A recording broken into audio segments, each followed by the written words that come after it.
창세기 1장 26절로 28절의 말씀 한 절씩 교독하시고 마지막 절을 합독하시겠습니다.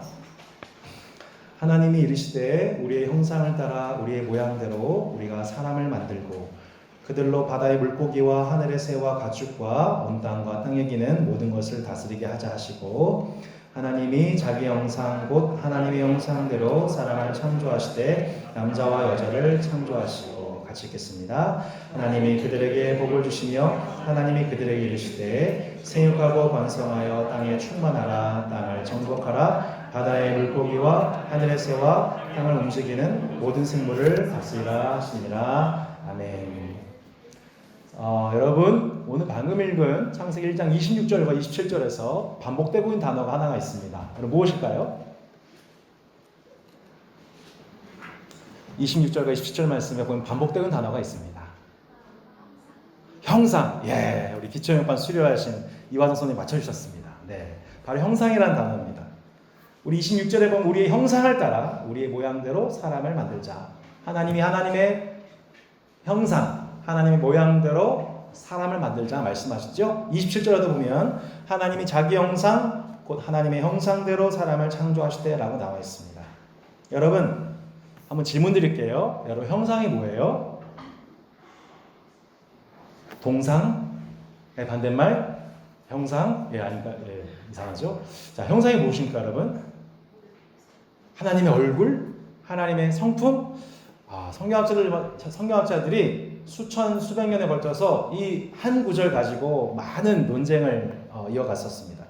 지난 주일 하나님의 창조주 하나님과 새로운 질서라는 설교의 서두에서도 말씀드렸지만, 이 본문 말씀은 여러분 기원전 15세기경 모세가 광야에서 기록했어요. 모세와 더불어 출애굽한 이스라엘 백성들은 이 고대 근동이라고 하는 문화적 배경 속에서 태어난 사람들이에요. 그래서 지금 우리는 주로 어떤 나라의 영향을 많이 받아요? 미국이나 유럽과 같은 그런 강대국의 영향을 많이 받잖아요. 그런 것처럼 당시 1500년 전에 애굽의 치하에 살던 이스라엘 백성들은 당연히 애굽과 그 주변에 있던 고대 근동 나라들의 세계관적인 영향, 문화적 영향을 참 많이 받았죠.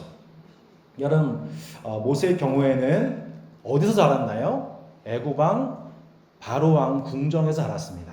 왕자로서 최고의 엘리트 교육을 받았던 사람이에요. 그래서 당시 주변 국가들의 세계관과 역사, 문화, 언어 등에 대해서 상당한 지식을 갖고 있던 사람입니다. 그런데 이 당시 세계관 속에서 이 형상이라는 단어는 여러분 아무에게나 붙인 단어가 아닙니다. 형상이라는 단어는 당시 누구에게만 붙일 수 있는 단어냐면 각 나라의 왕에게만 붙이는 단어가 이 형상이라는 단어였습니다. 그래서 당시에는 오직 그 나라를 다스리는 왕만이 신의 형상을 지녔다고 생각했습니다. 다시 한번요. 그 나라의 누구만이요? 왕만이 누구의 형상을 가졌다? 신의 형상을 부여받은 존재가 그 나라의 왕이다라고 하는 것이 당시의 통념이었습니다. 그러면 그 왕은 자신의 통치권을 강화하기 위해서 그 왕이 살고 있지 않은 도시 외에 다른 외곽 도시에도 무엇을 세워놨을까요? 왕의 형상을 곳곳에 세워놓고서 백성들은 그 형상을 보고서 누굴 연상해요? 왕을 연상하면서 그 두려움을 느꼈던 것입니다. 그렇구나, 저 왕은 우리나라의 수호신의 그 대리자 왕으로서 우리를 다스리고 있는 통치자이구나 라고 하는 것을 고백하게 했던 그 일종의 통치 도구가 뭐예요? 바로 형상이었던 것입니다. 모세가 이 형상이라는 단어를 각 나라의 왕에게만 쓸 수 있는 이 형상이라는 단어를 지금 모세가 성령의 감동을 받은 모세가 누구에게 이 말씀을 적용하고 있어요? 하나님이 그 모양대로, 그 형상대로 누구를 만드셨다? 사람을 창조하셨다 라고 말씀하고 있습니다. 27절 다시 한번 보실래요? 하나님이 자기 형상 곧 하나님의 형상대로 사람을 창조하시되 남자와 여자를 창조하시고. 하나님의 형상 곧 신의 형상을 부여받은 존재가 각 나라의 왕이 아니다. 누구다? 사람이다 라고 하는 당시 기준으로 매우 파격적이고 혁명적인 말씀을 하고 있는 것입니다. 자, 말씀 집중해 주십시오. 애굽에서 종살이하던 이스라엘 사람들은 400년 동안 애굽의 신이나 다름없는 애굽 왕을 보면서 살았습니다. 애굽 사람들이 누굴 섬겨요? 애굽 왕을 섬겨요. 왜요? 애굽의 신의 대리자이니까. 그래서 그들은 어떻게 믿었냐면 그 애굽 왕 덕분에 나일강에 물이 마르지를 않고 그 주변에 항상 풍성한 열매를 맺고 자녀도 많이 출산하고 사계절 내내 이런 축복을 누리는 것이 다 누구 덕분이다? 애굽 왕 덕분이다 라고 생각했던 것입니다. 그런데 어느 날 하나님께서 그 애굽에서 살고 있던 이스라엘 백성들, 430년 동안 애굽 생활하던 이스라엘 백성들을 부르셨어요. 애굽 왕한테 뭐라고 했어요? 내 백성 내놔! 모세가 소리쳤죠. 꿈쩍도 하지 않던 애굽 왕이 10번의 제한 끝에 결국에는 이스라엘 백성들이 결국에는 광야로 나오게 되었습니다. 출애굽하게 되었죠. 그리고 오늘 창세기 말씀을 통해 이스라엘 민족에게 말씀하시는 거예요. 뭐라고요? 너희가 바로 뭐예요? 하나님의 신의 형상으로 빚어진 왕적 존재다. 여러분 이 개념이 이해가 되십니까? 한마디로 너희가 왕이야. 그 나라를 지배하는 각 나라만의 나라의 왕 한 사람이 지배하는 구조 속의 그 왕이 아니라 너희 전체가 이스라엘이 사람이 왕이다라고 말씀하고 있는 세계관이 뭐예요? 성경의 세계관입니다. 엄청난 파격 선언이에요. 여러분 이 선언은 당시 이 지배계층과 피지배 계급으로 나눠 있던 세계 신분 사회 속에서는 엄청나도 혁명과도 같은 것입니다. 지금 이 말씀 볼 때 우리는 아무런 별로 감흥이 없죠. 그런가 보다 하지만 그때 이 말씀은 어마어마한 파격적이고 진보적인 발상입니다. 신분 사회예요. 왕과 제사장, 군인, 일반 평민, 노예 이렇게 계급화되어 있던 사회여서 자신의 지위에 따라 차별이나 학대를 받아도 자신의 운명으로 여기며 살아야 돼요. 평생을. 남녀의 차이와 지위도 분명한 세상입니다. 여성은 왕족 출신이 아니고서는 사회에서 지도력을 행사할 수가 없습니다. 권력과 신분이 높은 자들에 의해서 성적인 폭력이나 학대, 차별을 당해도 그저 참고 살아야만 하는 것이 당시 시대였어요. 전쟁이 빈번했던 고대 사회에서 전쟁에 출정했던 가문의 남성이 전사하게 되면 각 가정의 아내는 뭐가 돼요? 과부가 되고, 그리고 자녀들은 뭐가 됩니까? 고아가 되죠. 그걸 운명으로도 받아들여야만 했어요. 평생 그렇게 가난이 대물림되는 사회. 이것은 어쩔 수 없는 신의 뜻이야 라고 얘기하고 가르치는 사회였던 것이죠. 그런데 하나님께서는 놀랍게도 그러한 애국 사회에서 이스라엘을 불러내시면서 너희가 내 형상을 지닌 왕이다. 애국 왕만이 신적인 존재가 아니라 너희가 바로 그 왕적인 존재야 라고 불러주신 것입니다. 자, 그렇게 인간을 왕적 존재로 만드신 하나님께서 그 왕적 존재인 인간에게 어떤 축복을 주셨습니까? 우리 26절 말씀 다시 한번 읽어보겠습니다. 시작. 하나님이 이르시되 우리의 형상을 따라 우리의 모양대로 우리가 사람을 만들고 그들로 바다의 물고기와 하늘의 새와 땅에 기는 모든 것을 다스리게 하자 하시고 28절도 읽겠습니다. 시작. 하나님이 그들에게 복을 주시며 하나님이 그들에게 이르시되 생육하고 번성하여 땅에 충만하라. 땅을 정복하라. 바다의 물고기와 하늘의 새와 땅에 움직이는 모든 생물을 다스리라 하시니라. 아멘. 여러분, 왕은 뭐하는 사람이에요? 한 나라를 다스리는 사람이에요. 하나님의 형상을 지닌 왕적인 존재로 인간을 창조하셨다는 것은 하나님께서 창조하신 자연과 세계를 뭐한 존재? 다스리는 왕적인 존재로 여러분 인간을 축복하셨다는 것입니다. 여러분 믿으십니까? 여러분 고대 근동 설화를 보면은 이런 얘기가 있어요. 물론 지어낸 얘기죠. 여러분 세상에 여러 신들이 있었대요. 각 지역을 관할하는. 근데 신들이 맞짱을 뜬 거예요. 누가 제일 센지 한번 싸워보자. 여러분 그 마블에 보면은 타노스 아시죠? 예, 타노스처럼 그래서 최강 캐릭터가 최강의 힘을 가진 한 신이 살아남았대요. 근데 그 신이 이 오랜 기간에 걸친 그 신들과의 전쟁 끝에 너무 지쳐버린 거예요. 너무 지쳐가지고 누굴 만들었을까요? 사람을 만들었대요. 이게 당시 고대 근동의 설화예요. 사람을 왜 만들었어요? 신이 지쳐서. 신이 지쳐서 그만 노예적 존재로 만든 존재가 누구다? 인간이다. 여러분, 당시 고대 근동의 사회의 세계관이 바로 그런 것이었어요. 그래서 당시 고대 근동에서 각 나라에 노예되었던 백성들은 우린 평생 노예야, 평생 종이야. 그것이 우리에게 부여된 축복이야. 우리는 신을 섬기기 위해서 그렇게 만들어진 존재야 라고 이해를 했던 것이죠. 그런데 여러분, 모세가 이러한 고대 설화를 모르고 있었을까요? 모세도 이걸 알고 있습니다. 하나님은 그렇게 인간으로 하여금 자신이 만든 세상을, 야, 나는 신의 세계에서 전쟁하느라고 너무 지쳐버렸어. 이제는 너가 관리해. 라고 그 이유 때문에 인간을 만드신 게 아니에요. 근데 종종 우리는 그렇게 느끼며 살아갑니다. 하나님에 대해서 그렇게 우리에게 무거운 짐을 부과하고 우리를 힘들게 하시는 분으로 생각합니다. 오히려 창세기 하나님은 어떤 하나님입니까? 혼돈과 공허와 흑암의 깊은 가운데에 질서와 충만과 빛의 운행 등의 하나님의 질서를 모두 회복하신 다음에 인간을 마지막 6째 날에 창조하십니다. 심지어 창세기 2장 1절 3절에 보면 천지와 만물을 모두 이루시고 7째 날에 천지 창조를 마치시면서 하나님 뭐 하셨다고 말씀 나와 있어요? 안식하셨다고 나와 있습니다. 그러니까 여러분, 6째 날 만들어진 인간 입장에서는 맨 처음 경험한 것이 무엇이었을까요? 노동이 아니라 뭐였어요? 안식이었던 것입니다. 하나님이 누리시고 계시는 그 안식에 참여하는 것, 하나님이 창조하신 이 세계 속에서 함께 즐거워하며 뛰놀며 먹고 마시며 즐거워하는 것, 그 안식부터 누리도록 창조하신 존재, 배려받은 존재가 누구라는 거예요? 바로 인간이라는 거예요.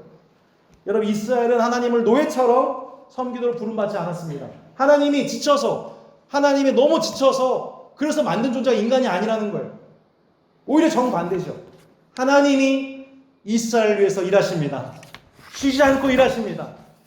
여러분, 하나님께서 여러분을 위해서도 지금 쉬지 않고 일하고 계심을 믿습니다. 우리 이스라엘은 어떤 것으로 살아가냐면 하나님의 은혜로 살아갑니다. 새 한 주를 시작하면서도 여러분, 다시 이 질서를 기억하시길 바랍니다. 우리 삶의 모든 현장을 위해 하나님이 우리보다 먼저 앞서 일하고 계십니다. 사랑하는 성도 여러분, 벌써 이 주일날 내일부터 이루어지게 될 그 전쟁 같은 하루하루 삶 속에서 벌써 피곤함을 경험하고 계십니까? 여러분, 주님이 앞서 여러분 현장 가운데에 미리 일하고 계시는 하나님이시고, 그 하나님이시기에 우리 가운데 먼저 안식에 우리를 초대하고 계시는 주일임을 여러분 기억하시는 여러분 되시기를 축복합니다.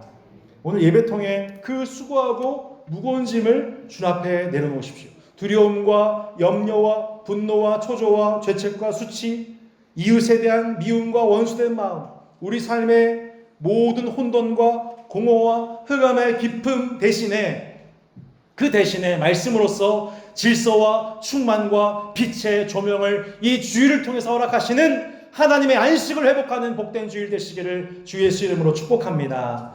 하나님께서 창조하신 자연과 세계를 바라보면서 안식을 경험한 예배자가 있었습니다. 내가 그런 왕적 존재이구나. 그것을 고백하며 이 세상을 다스리며 경험하는 축복을 노래한 사람이 있었습니다. 그것이 누굴까요, 여러분? 바로 다윗입니다. 다윗이 시편 8편 1절에서 이렇게 노래했습니다. 같이 한번 읽어볼까요? 노래해볼까요? 시작. 여호와 우리 주여, 주의 이름이 온 땅에 어찌 그리 아름다운지요, 주의 영광이 하늘을 덮었나이다. 다윗이 목동으로서 온 땅과 하늘을 바라보며 그 하나님의 이름과 영광을 찬미하고 있습니다. 무슨 말입니까? 어떤 이는 이렇게 얘기했습니다. 지구는 하나님의 극장과도 같다. 하나님의 이름과 하나님의 성품과 영광 행하신 것들이 자연 피조물 안에 고스란히 담겨져 있다는 것입니다. 여러분, 우리가 어떤 작품을 보면 그 작품을 바라보면서 누구를 보게 돼요? 작품을 만든 이의 철학과 솜씨를 우리가 인정하게 됩니다. 마찬가지죠. 다윗이 자연 만물을 바라보면서 뭘 생각하는 거예요? 그 자연 만물을 창조하신 하나님을 묵상하는 거죠. 하나님께서는 그렇게 하나님의 극장으로 이 세상을 만드셨다는 거예요. 그런데 그 극장이라는 말 대신 조금 어려운 말로 하자면, 하나님은 이 전 세계 우주 만물을 하나님의 극장으로, 다른 말로 하나님의 성전으로 만드셨습니다. 한번 따라해 볼까요? 하나님의 성전으로 창조하셨습니다. 예, 이 우주 만물이, 지구가 전체가 뭐예요? 하나님의 뭐라고요? 성전이라는 것입니다. 구약에서 여러분 이 성전을 다스리는 사람을 뭐라고 하죠? 제사장이라고 합니다. 그렇다면 이 세상을 창조하셔서 당신의 성전 삼으신 하나님이 그 성전을 다스리도록 부르신 존재, 인간은 곧 무엇입니까? 바로 제사장이라고 하는 것입니다. 하나님의 형상을 지닌 왕적 존재로서 하나님의 극장, 하나님의 성전된 세상과 피조물들을 다스리도록 부름받은 존재, 그게 누구예요? 바로 인간인 것입니다. 훗날 베드로가 이러한 구약의 전체 그림 안에서 하나님의 백성들을 향해, 신약 백성들을 향해 다음과 같이 축복했습니다. 같이 한번 읽어보겠습니다. 시작. 그러나 너희는 택하신 족속이요 왕같은 제사장들이요 거룩한 나라요 그의 소유가 된 백성이니. 아멘. 뭐라고 그래요? 왕같은 제사장. 한번 따라할까요? 나는 왕같은 제사장입니다. 여러분 이제 그 의미를 이해하시겠습니까? 왕같은 제사장이라는 의미는 창세기 1장에서 구약 말씀 전체 안에서 비롯된 단어입니다. 우리는 하나님의 형상을 지닌 뭐예요? 왕적 존재이고 하나님의 성전을 섬기는 성전 제사장적 존재이다. 줄여 뭐예요? 그것을 왕같은 제사장. 이것이 하나님께서 인간을 본래 창조하신 목적이요 더 나아가 예수 그리스도를 통해 회복하신 하나님의 자녀의 지위와 권세라는 것을 말씀하고 있는 것입니다. 우리 함께 그 믿음으로 다시 한번 선언하기 원합니다. 나는 네 분 하셨습니다. 다 같이 하겠습니다. 나는 이 세상의 왕같은 제사장입니다. 아멘. 전혀 믿기지 않을지 모르겠지만 옆에 분들 바라보시면서 축복하시겠습니다. 당신은 왕같은 제사장입니다. 두 분에게 축복하겠습니다. 시작. 당신은 왕같은 제사장입니다. 믿겨지십니까? 네 분 아멘. 여러분 믿겨지십니까? 여러분이 이 세상에 세우신 왕같은 제사장이라는 거예요. 여러분 다윗의 노래를 한번 마저 읽어보도록 하겠습니다. 시편 8편 3절로 8절의 말씀에 보면 이렇게 나와 있습니다. 같이 계속 한번 읽어봐요. 시작. 주의 손가락으로 만드신 주의 하늘과 주께서 베풀어 두신 달과 별을 내가 보니 사람이 무엇이기에 주께서 그를 생각하시며 인자가 무엇이기에 주께서 그를 돌보시나이까. 그를 하나님보다 조금 못하게 하시고 영화와 존귀로 관을 씌우셨나이다. 주의 손으로 만드신 것을 다스리게 하시고 만물을 그의 발 아래 두셨으니 곧 모든 소와 양과 들짐승이며 공중의 새와 바다의 물고기와 바닷길에 다니는 것이니이다. 아멘. 하나님보다 조금 못하게 우리를 만드셨다는 것은 못하다에 초점이 있는 것이 아니라 뭐에 초점이 있나요? 조금에 초점이 있습니다. 그만큼 우리를 존귀하게 창조하셨다는 뜻이죠. 우리 인간으로 하여금 하나님은 주의 손으로 만드신 모든 것을 다스리게 하시고 만물을 그 발 아래 두셨다고 합니다. 그런데 자, 여기부터가 또 오늘 또 중요한 포인트입니다. 기독교 역사 속에서 이 다스리다, 만물을 발 아래 두셨다 라고 하는 단어를 문자주의적으로 해석한 지난 기독교 역사 속에서 교회는 많은 실수를 범해왔습니다. 다스린다, 발 아래 둔다, 이 말을 다른 말로 뭐라고 그래요? 정치라고 합니다. 근데 우리는 기독교 역사 속에서 이 다스리자는 개념을 갑으로서 을을 다스린다. 다른 말로 뭐예요? 갑질한다. 군사력이든 돈이든 종교든 내 권력으로서 누군가의 피해를 통해 내 이익을 얻는 일을 정당화하는 곡으로 이 말씀을 오용했던 역사가 기독교 역사 속에 매우 많았습니다. 실제로 창세기 1장이나 정복하라, 생육하고 땅에 충만하라, 정복하라 라는 개념, 이 말씀을 문자주의적으로 오해한 사람들, 여호수아서에서 가나안을 정복하라, 민족을 정복하라 라고 하는 말씀을 문자주의적으로 해석한 사람들이 뭘 일으켰어요? 전쟁과 살상을 일으켰습니다. 중세의 십자군 전쟁, 기독교가 이슬람의 끔찍한 죄악을 범한 적이 있었습니다. 제2차 세계대전, 히틀러의 나치즘을 놀랍게도 독일 교회가 지지했습니다. 여러분 아세요? 독일 교회가 히틀러를 지지했어요. 고백 교회를 제외하고. 하나님의 사람들과 일컫는 저들이 하나님의 이름을 빙자해서 전쟁을 정당화했습니다. 미화했습니다. 자신들이 약소국을 점령하는 것, 세상을 다스리는 것, 이것이 신의 뜻이다. 이런 식으로 여러분 미국에서도 조지 부시 대통령이 신의 이름으로 여러분 중동 전쟁을 일으켰습니다. 그리고 막대한 이득을 취했습니다. 놀랍게도 저들은 한결같이 기독교의 배경을 가지고 있었고 성경 말씀을 가지고 인용했습니다. 저는 이들이야말로 세상 역사 속에서 등장해왔던 가짜 기독인이다 라고 생각합니다. 하나님 말씀을 가지고 악용하는 것은 마귀가 하는 짓입니다. 여러분 기억하십시오. 하나님 말씀 가지고 그것을 악용하는 것은 마귀 짓입니다. 지금도 마귀는 하나님의 말씀을 가지고 악용하는 거짓 교사와 지도자를 통하여서 한국 교회를 좀먹게 하고 있습니다.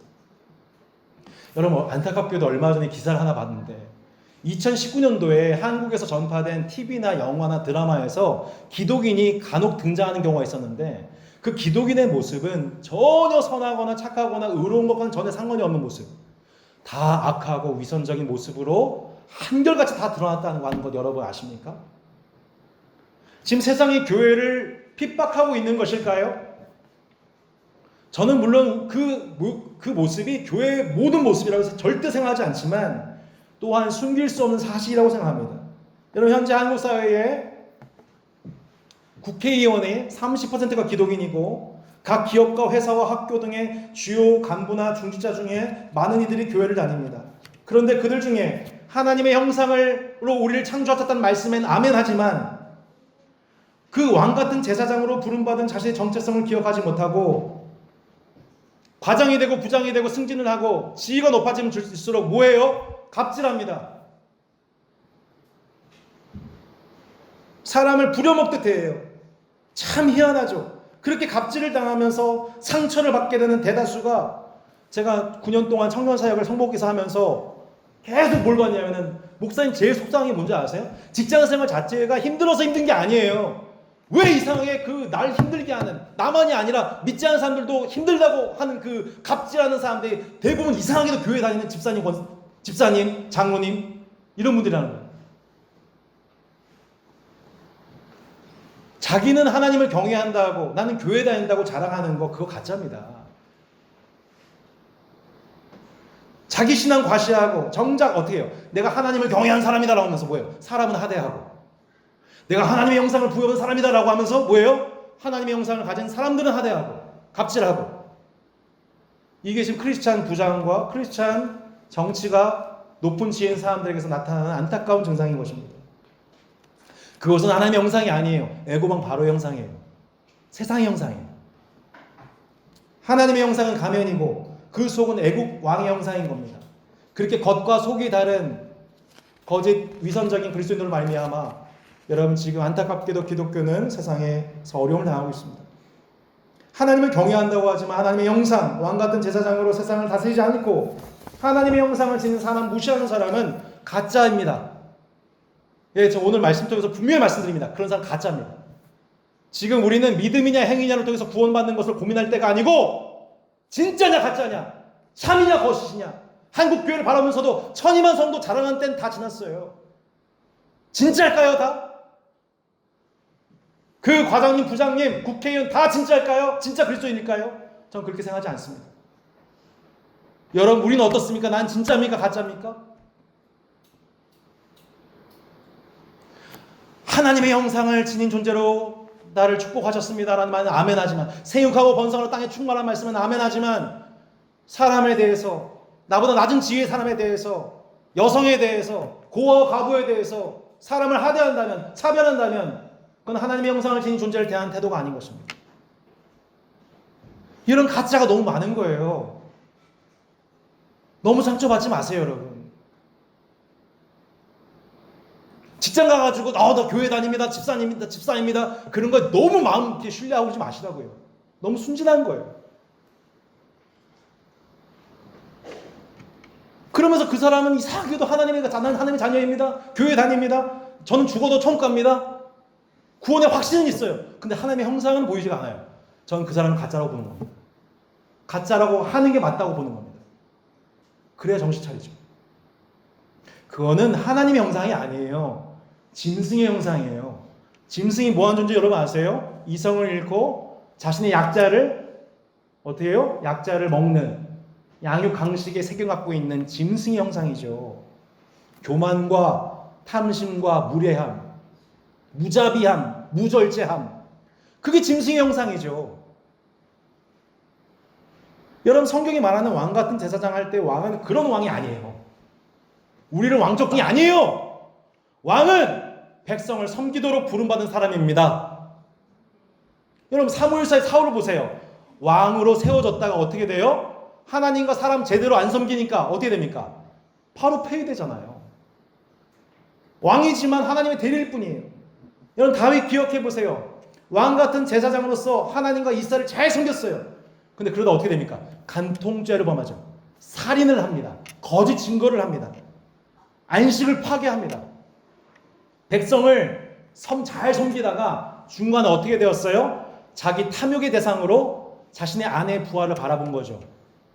다윗이 순간 어떻게 했어요? 짐승의 형상으로 돌변했던 겁니다. 그렇게 어떻게 해요? 하나님께 엄청 두들겨 맞죠. 다윗이 하나님의 형상이 아니라 짐승의 형상으로 변모된 그 순간 하나님이 징계 칼을 들이대세요. 그래서 어떻게 하세요? 그 아들로부터 반란을 경험하고 잠시지만 왕의 자리에서 물러나게 됩니다. 다시 광야로 도피하게 돼요. 여러분 마찬가지예요. 우리가 하나님의 형상을 닮아가는 삶이 아니라 세상을 따라 짐승의 형상을 닮아갈 때에 우리 하나님 우리 사랑하는 주의 자녀들을 징계하신 줄로 믿습니다. 하나님께서 사랑으로 징계하신 줄로 믿습니다. 왕은 백성 위에 자기가 희생하는 자예요. 백성 희생해서 자기를 섬기게 하는 왕은 폭군이에요. 다시 할게요. 목사는 뭐예요? 양을 위해 있는 거예요. 양이 목사를 위해서 있는 게 아니에요. 교회가 목사와 가문 위에 있는 게 아니죠. 희생해서 교회라는 기업 부흥시키는 게 여러분 회사 사장 아니죠. 왜 기독교회는 예수님이야말로 진짜 왕이다, 우리의 진정한 왕이다라고 고백합니까? 그분이 백성을 위해서 희생하신 왕이기 때문에. 아멘이십니까? 우리가 예수를 왜 진정한 왕이라고 고백해요? 백성을 위해서 죽은 왕이기 때문이에요. 마가복음 같이 읽겠습니다. 시작. 인자가 온 것은 섬김을 받으려 함이 아니라 도리어 섬기려 하고 자기의 목숨을 많은 사람의 대속물로 주려 함이니라. 세상 왕은 백성들로부터 섬김 받으려고 합니다. 섬김 받기 위해서 뭘 줘요? 떡을 주고 돈을 나눠주고 포퓰리즘 정책하고 뭐 그런 거죠. 그런데 예수님은 섬김 받으러 오시지 않고 뭐예요? 백성 섬기려고, 백성 살리려고 자기가 죽으러 오셨습니다. 여러분 섬기는 자를 뭐라 그래요? 종이라고 합니다. 네. 왕이지만 그분은 우리의 종이 되셨습니다. 여러분 제가 그런 외람단 표현했죠. 예수님은 나의 종이십니다. 그래요. 저는 이 고백 주 안에서 자유함을 할 수 있습니다. 그렇습니다. 주님은 나에게 기쁜 마음으로 종이 되신 분입니다. 주님 나의 왕이신데 종이 되신 분이십니다. 그래서 난 그 종이 되신 주님을 왕이라고 인정하지 않을 수 없습니다. 우리를 섬기시고 우리에게 생명을 주시기에 자신의 목숨을 버려 희생하셨습니다. 그래서 그분이 우리의 왕이라고 우리가 진짜 찬미하고 인정하고 영광 돌리는 것이죠. 세상에서는 볼 수 없고 세상과는 다른 이분이야말로 진짜 왕이야. 내가 영원토록 섬기고 싶은 그 나라 백성 되고 싶은 진짜 왕이야. 이것을 고백하는 사람들이 모인 곳이 뭐예요? 그 왕의 백성된 주의 몸된 교회인 것입니다. 그래서 그 왕을 따르는 백성들로서 우리도 그 왕이 걸어가신 그 길을 걸어가겠다. 그 왕의 형상을 지닌 받은 자 되어 살아가겠다. 우리도 이 땅에서 높아지고 섬김받으려고 높아지는 것이 목적이 아니고 내가 부하든지 가난하든지 사장이든지 말단 직원이든지 나는 세상 섬기려고 살겠다. 내게 허락하신 세계와 일상과 관계의 모든 영역이 내게 주신 하나님의 성전임을 믿고 나는 이곳의 왕 같은 제사장이다. 나는 이곳을 섬기려고 왔다. 이곳이 하나님이 임재하시는 하나님의 성전임을 믿는 제사장이다. 이 정체성 가지고 우리가 이 세상 살아가도록 주님은 말씀 통해서 우리 가운데 복을 주시는 것입니다. 그것이 우리가 직장생활, 가정생활, 또한 이웃과의 관계를 형성하여 이 땅에 살아가는 이유인 것입니다. 여러분, 직장에서는 절대 우리가 먹고 살기 위해서 이거 안 하면 내가 죽어서 하는 그런 행위가 아닙니다. 여러분, 우리는 주님께서 그 모든 필요를 먼저 그 나라와 그 의를 구할 때에 모든 것 예비하시고 더하신다고 말씀하셨습니다. 우리 하나님께서는 여러분의 모든 필요를 채워주실 것입니다. 그 세상에는 염려에 사로잡혀 사는 방식이 아니라 뭐예요? 먼저 그 나라와 그 의를 구하는 방식. 왕 같은 제사장으로서 왕의 정체성을 가지고 종의 태도를 가지고 제사장적 직분을 가지고 그 하나님의 성전을 경영하는 제사장으로서 살아가도록 저와 여러분을 임명하신 것입니다. 여러분, 바로 그 왕 같은 제사장의 정체성을 가지고 이 세상 한복판에서 살아가는 사람들이 바로 그 창세기에서 등장합니다. 창세기에서 처음 등장한 사람이 누구였어요? 아담, 그리고 노아, 아브라함, 이삭, 야곱, 그리고 요셉. 이들이 뭐예요? 왕 같은 제사장의 후예들입니다. 여러분, 요셉에 대해서 성경에 뭐라고 말씀하고 있습니까? 우리 같이 한번 이 말씀 읽어보기 원합니다. 시작. 여호와께서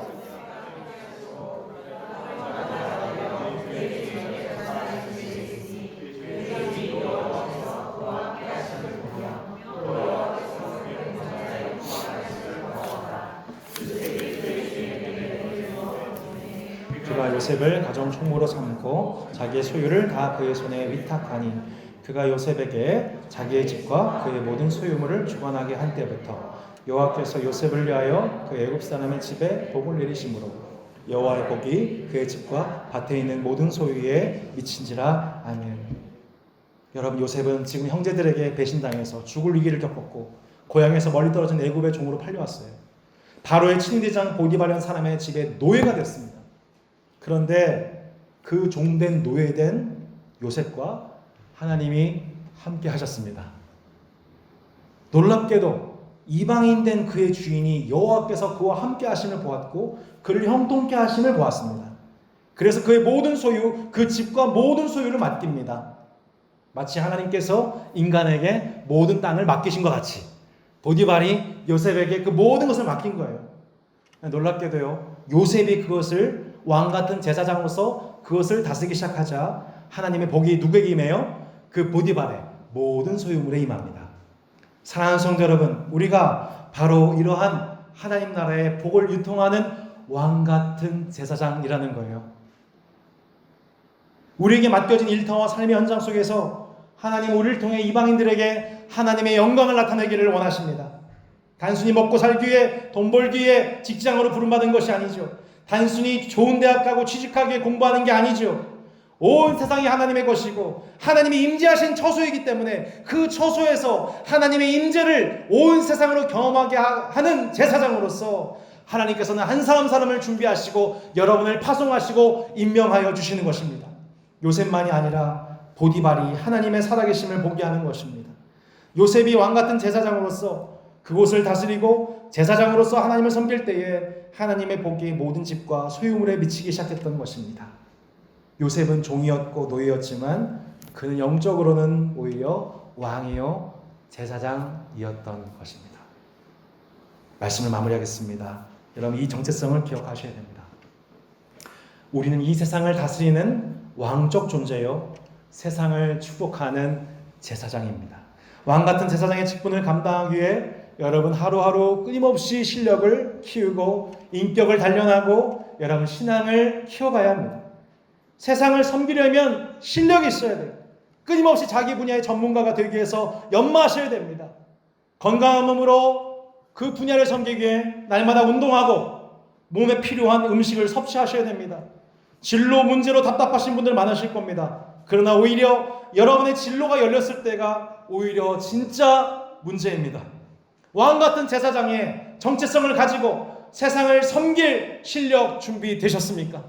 여러분, 짐승의 형상이 아니라 하나님의 형상으로 세상을 섬길 준비 되셨습니까? 왕같은 제사장으로서 세상을 섬기는 그 종의 길을, 그 희생의 길을 기쁜 마음으로 우리가 드릴 수 있을 때에 우리의 믿음은 예배용, 설교용, 주일용이 아니라 세상 한복판에서 하나님의 영광을 드러내는 도구로 쓰임을 받게 될 줄로 믿습니다.